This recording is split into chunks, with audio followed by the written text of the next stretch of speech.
Hey everybody, welcome back. Today I'm going to just do a little bit of an overview of a house, a brand that I discovered at Esxence last month, over a month ago now. Time has flown. And I have mentioned them in my previous live streams talking about Esxence. I've got samples that I've barely had a chance to really test properly. So even though I have smelled these at the time in the room full of people, consider these kind of my second impressions, because I've sprayed them on cards. I've worn one of them already as a scent of the day. But I just wanted to give you a brief idea about what they're all about, because I was really impressed talking to the founder, owner, Andrea Rubini. This is the House of Rubini, if I haven't mentioned that already. And just their whole aesthetic, like the packaging is some of the most interesting, nicest packaging that I've seen. And, you know, that generally doesn't really matter to me. But I still found their whole design really, really interesting, really cool bottle and packaging. I'm going to try and put some pictures up so you can get an idea, but like really pictures on a screen don't really do them justice.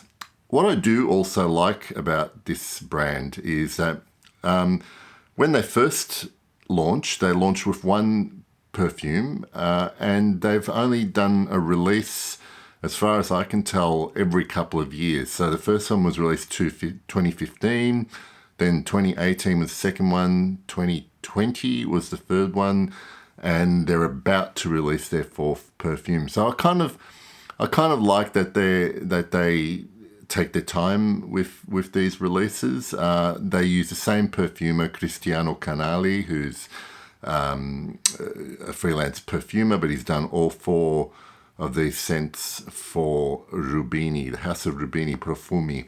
I'm going to leave a link in the description for their website, so you can check them out, and you should read what each of the inspirations for the perfumes are. I will not do them justice trying to describe them or remember them, so you're better off just reading them there. Also leave a link and a plug to my friend Brooke at Cellier, who also retails this house among others. So, and they ship mainly, most places in the world. So check them both out. Okay, let's start with their first release, which is called Fundamental.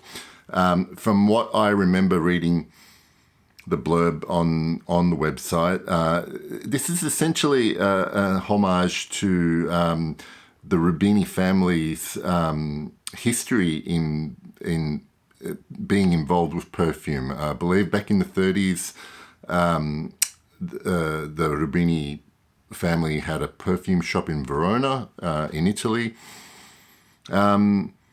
And this is like a really lovely light citrus aromatic, and it's not just another. What I like about this is that it's not just another sort of citrus style eau de cologne that is very popular in Italian perfumery through the last century. This is more. I find that this is more fruity than citrusy. Like there's actually more sort of, it's almost more berry fruits to me, to my nose. I'm going to also leave note lists on the screen just so you know what officially is listed as notes, but I'm only going to describe to you what I can smell. But as this dries down, it's really well blended, but as this dries down, this is like a citrus, one of the loveliest citrus levers that I've smelled. I get a really clean, light, fine leather accord in the base that sort of supports all the light florals and the citrus and the fruits that come before it. It's really lovely. Look, this one here, to me, it's really well blended. It smells good. It's definitely unisex to my nose. Just, you know, I wouldn't call it groundbreaking or original, but it is a really nice homage to that style of perfumery. So that one's called Fundamental. The second one, released in 2018, is called Tambor Tak, Sacred Drums. This was inspired by African drumming beats, rhythms. So you can imagine what you like, but when that kind of concept is a little bit difficult to try and translate onto, in a perfume sense, onto an olfactory palette, if you like. But having said that, when I did smell this of the four that I smelled, definitely is evocative of to what most of us might think is kind of an exotic scent, because there's this combination of spices here, and it's really bugging me that I can't figure out what. There's an accord in here that's reminding me of something, but essentially what you smell in the opening is a combination of spices, and in particular, there's cardamom here. There is pepper. Now it's listed as white pepper, and I get the pepperiness, and it doesn't exactly smell like black pepper. So I'll just have to trust that's that sort of that hint of heat or cool heat is more appropriate that I'm smelling here.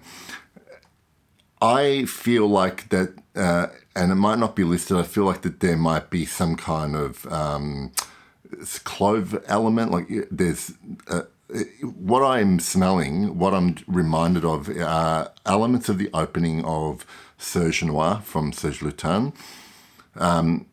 Except this doesn't really get smoky, and it sort of settles down into this kind of sweeter, resinous base. There is coffee in here, but the coffee is really on the blotter anyway. Is kind of more giving it a little bit of warmth and roundedness to the rest of the perfume. I certainly wouldn't. I always worry when I see coffee in a note pyramid that it inevitably almost always becomes a coffee perfume, but here it does not, and it's used really well with the other spices. But as I said, the bases get resinous. There is a lovely incense in the base that is not traditional. It's like not obviously frankincense, but it's kind of like a very, very dry incense, probably myrrh that's had all its sort of sparkle taken away, and it gives you this sense of warmth and dryness. It's really well done. That's Tambor Tak. There we go.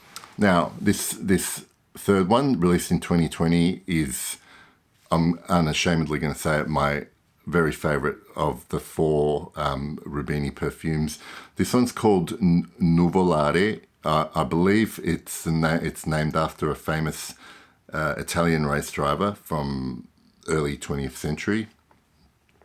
And it is inspired, in fact, by car racing, motor racing.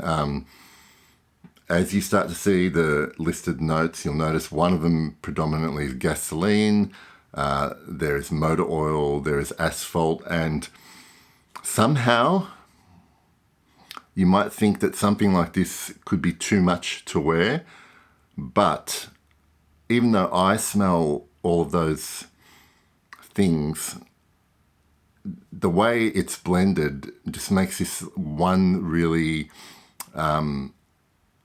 dark, unctuous, unapologetically bold perfume. And if you're thinking any comparison to something like Fahrenheit, that's very famous because of this gasoline or petrol note, it's just get that out of your thoughts as well. This is not a gasoline note that you smell these days. So it does have that throwback to a different earlier time.